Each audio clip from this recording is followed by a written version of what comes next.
여러분 안녕하십니까. 누리 PD 김준입니다.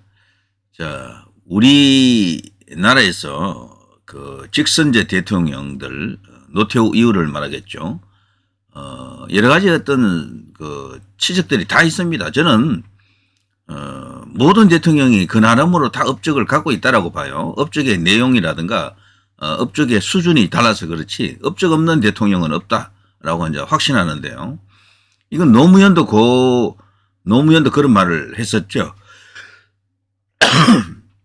자기가 대통령이 되기 전과 되고 난 이후 역대 대통령을 보니까 생각이 좀 달라졌다.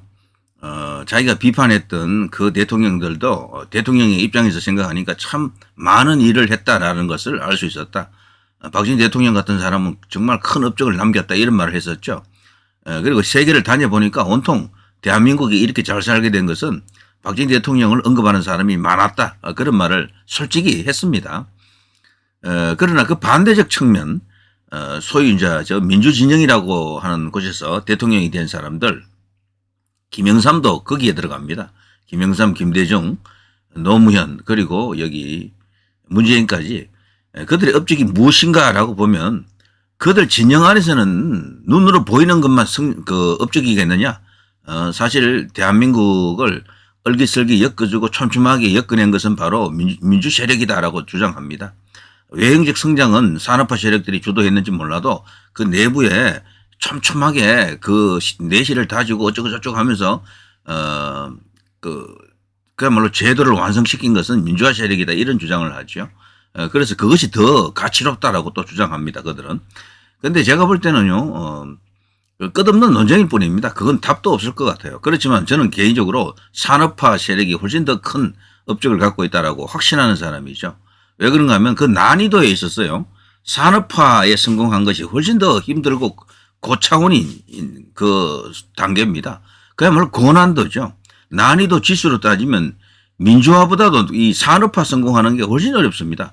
거의 뭐 예전에 제가 어떤 비유 좀 극단적으로 했습니다만 산업화에 들어가는 그 여러 가지 에너지라든가 어려움의 지수가 100이라면은 우리나라에서 민주화된 그 과정을 보게 되면 10 정도밖에 되지 않는다. 그 난이도에서 어마어마한 차이가 있다 이런 말을 했었죠. 실제 이것이 맞는 게요. 세계 여러 나라를 보더라도 민주주의 하는 나라들을 치고 소위 민주화가 어느 정도 이렇게 완성된 나라 중에 산업화가 안 된 나라가 없어요. 전부 산업화에 성공한 나라들입니다. 이제 주로 이제 북반구에 사는 유럽 선진국들, 그리고 북미에 있는 몇몇 나라들, 그리고 아시아에 있는 일본, 한국, 싱가포르, 대만 이런 나라들이죠. 근데 싱가포르도 사실은 민주화에는 성공했지만 다소 약 권위주의적 그런 민주주의라 그러죠. 거기는. 자, 어쨌거나 산업화에 성공하고 나라가 선진화되면은 예외 없이 전부 민주화에 이제 성공합니다. 대만이라든가 싱가포르 일본 같은 나라가 민주화 투쟁이 있었습니까? 없었잖아요. 유럽도 마찬가지예요. 프랑스 대혁명이라든가 그 영국의 무열혁명 이런 것들 등등 여러 가지 어떤 이런 민주화 투쟁이 아닙니다. 자유를 쟁취하는 한 과정을 봐야죠. 왕정에서 공화정으로 넘어오는 과정, 공화정의 초기 약 서툰 공화정에서 나름대로 좀 세련된 공화정으로 넘어가는 과정에서 있었던 일이지 그 자체가 민주화 투쟁하고는 관계가 없는 겁니다. 그거는 어떻게 보면은. 때문에 역사적으로 민주화 투쟁을 통해서 민주주의를 쟁취한 나라가 없어요. 우리나라가 이제 그렇게 되었다라고 이제 떠들고 있을 뿐이죠. 유일한 나라입니다. 이건 달리 말하면 산업화에 성공하게 되면 민주화 된다라는 엘빈 토플러 박사의 말이 맞는 겁니다. 민주주의라고 하는 것은 민주화라고 하는 것은 산업화라고 하는 그 단계 없으면 불가능하다. 달리 말하면 산업화에 성공하면 민주주의는 저절로 된다라는 이 학설이 틀린 이야기가 아니에요. 지금도 이 선진화되지 못한 저개발국, 후진국들 전부 민주주의를 하려고 노력을 하죠. 그렇지만 민주주의가 안 되잖아요. 가장 대표적인 나라가 미얀마 같은 나라 아닙니까? 거기는 노벨 평화상을 수상한 아웅산 수지가 있잖아요. 우리나라로 치면 김대중보다도 더 뛰어난 더 세계적知名도를 가진 인물이죠. 그런데 그런 사람이 그렇게 오랫동안 정치 일선에서 뭐를 해도 감옥에 들락거리면서 뭘 해도 안 되잖아요. 그대로 그 단계 그대로 있거든. 그런데 거기를 보면은 딱 하나입니다. 한국처럼 산업화에 성공을 못했던 거예요. 그 저개발국들, 후진국들은 전부 오매불망 외치는 것이 먹고 사는 문제 해결. 우리도 좀 잘 살아보자 이겁니다. 산업화입니다. 산업화. 그래서 지금 세계 모든 나라가 산업화에 지금 몰두하지 않는 나라가 없어요. 심지어 아프리카까지도 전부 산업화에 목숨 겁니다. 공장을 짓고 뭐 기술을 뭐 이렇게 도입해 들으려고 하고 해외 자본을 시키려고 노력하고 다 이렇게 하죠. 그런데 성공하기 어렵습니다. 너무 어려운 거예요. 이 산업화는. 나라 전체가 완전 뒤집어져야 됩니다. 완전 그냥 혁명적으로 바뀌어야 된다. 그러니까 박정희 대통령의 그 5.16은 진짜 혁명이 맞는 거죠. 그 전과 그 후가 완전히 달랐으니까 대한민국이 천지개벽한 것은 바로 그때입니다. 근데 다른 나라도 전부 우리나라처럼 되려고 노력하는 거죠. 어떻게 한국은 세계에서 그렇게 가난한 나라가 산업화에 성공했느냐? 그 어려운 선진화를 만들어내고 있느냐? 이렇게 이제 묻고 주문하고 배우려고 합니다. 그래서 한강의 기적 공부하고 새마을 운동 공부하고 박정희 대통령 리더십 공부하고 다 그렇게 하는 거예요. 그 사람들이 배우려고 하는 게 한국은 어떻게 해서 민주주의가 되었느냐 이거 공부하는 나라 없어요. 김대중 공부하는 사람 없습니다. 노무현 공부하는 사람 없다니까. 우리가 안에서만 지금 이러고 있는 거지 왜 세계적 관점에서 보게 되면 대한민국이 정말 놀라운 나라다라고 했을 때는 그것은 바로 한강의 기적 바로 산업화 세력을 말하는 거죠. 그 때문에 대한민국이 세계적으로 우뚝 선 거지 민주화 세력이라고 하는 그들이 세계적으로 뭐 내세울 게 뭐가 있습니까? 세계적으로 내세울 거는 사실 현대 뭐 삼성 같은 이런 대기업들 아닙니까? 대우가 정말 그렇게 사라진 게 너무도 뼈아프게 생각됩니다. 지금도 대우가 살아있었더라면 대한민국의 위상은 더 높아졌겠죠. 국부도 더 많이 창출됐을 것이고요.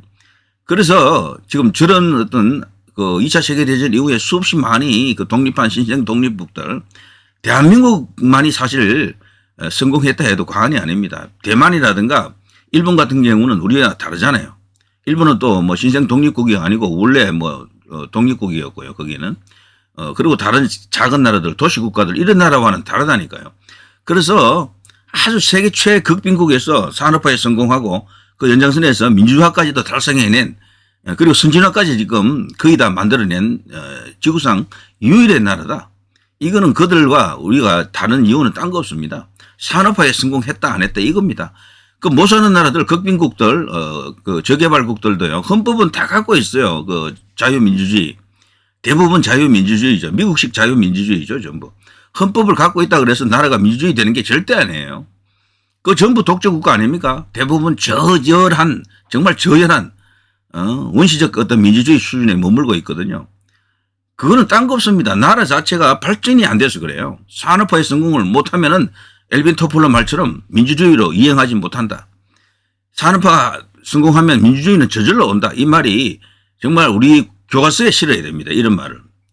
그래야지 제대로 된 역사적 평가가 이루어질 텐데요. 그리고 민주당 같은 이런 세력이 자꾸 집권하게 되면요. 사실 이제 힘들어지는 거죠. 과거 이명박 대통령 때 윤정현 그때 이제 기획재정부 장관입니까?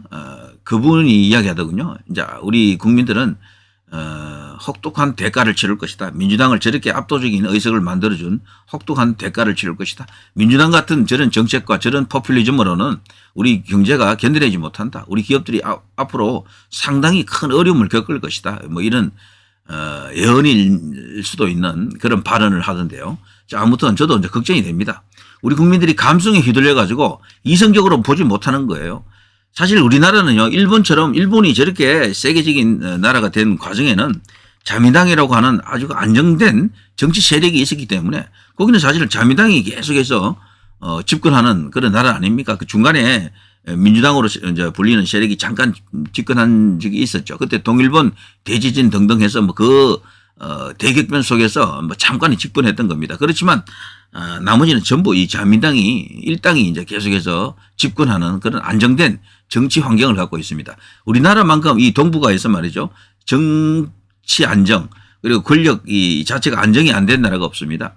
중국 보십시오. 시진핑이 황제같이 계속해서 종신이나 다름없고 러시아 보십시오. 거기도 종신 아닙니까? 사실상 짜르 아닙니까? 푸틴. 북한 보십시오. 저기도 그냥 진짜 종신이잖아요. 저기는 신이잖아요. 신. 북한에서는. 그리고 이제 일본 자민당 정권이 계속해서 이어지고 전부 정치적으로 안정이 된 나라인데 우리나라만 왔다 갔다 이렇게 되고 있죠. 그래서 지금 이것이 가장 큰 문제다. 그래서 국민의 그 제대로 된 어떤 판단과 이성이 있다 그러면 국민의힘으로 대표되는 이 우파 혹은 보수로 몰리는 이 세력이 계속해서 집권을 해야 됩니다. 그래야 나라가 더 발전하고 그리고 그 전체적으로 경제적 볼륨도 더 커지고 성장을 할 수가 있습니다. 근데 계속해서 뭐 이렇게 왔다 갔다 하면은 이 수준에서 더 이제 나가지 못한다라고 보는 그런 견해가 있죠. 민주당 같은 세력은 굳이 따지자면 소금 같은 역할만 해도 충분해요. 의석 한 100석쯤, 한 90석쯤 요 정도 갖고 국민의힘이 하는 것을 이렇게 이제 비판하고 견제하는 그 역할만 해도 충분한데 그냥 어느 순간 이들이 그냥 주력이 되고 말았죠. 뭐 의석을 그냥 압도적으로 많이 가져가고 대통령까지도 벌써 여러 번 만들어내고 이제 우리나라는 더 이상 이제 발전하기 어렵다라고 보는 그런 견해들이 있습니다. 저도 같은 생각입니다. 이렇게 왔다 갔다 하면 미국은 그래도 저게 가능한 게 거기는 구사할 수 있는 정책 수단이 아주 뭐 대단한 수단이 있잖아요. 기축통화국이고 그리고 세계의 모든 기술 패권을 갖고 있는 나라가 미국 아닙니까? 미국은 저렇게 해도 돼요. 왔다 갔다 해도 됩니다. 정권이. 크게 또 달라지는 것도 없고. 근데 우리나라는 이게 이렇게 되면요. 완전히 그냥 할 때마다 새로 시작하잖아요. 리세팅. 그러니까 처음부터 다시 계속 하는 거야. 이거 이런 식으로 되면은. 우리나라가 완전한 선진국이 될 때까지 그냥 이 우파 혹은 보수로 몰리는 이 세력이 쫙 그냥 한 50년 정도 집권을 계속 했어야 되는데 너무 빨리 우리는 이겨왔어요. 이게 소위 이제 민주화의 역풍이라고, 민주화의 저주, 민주화의 재앙이라고 이제 볼 수도 있는 거죠. 자, 누리 PD 김준희였습니다.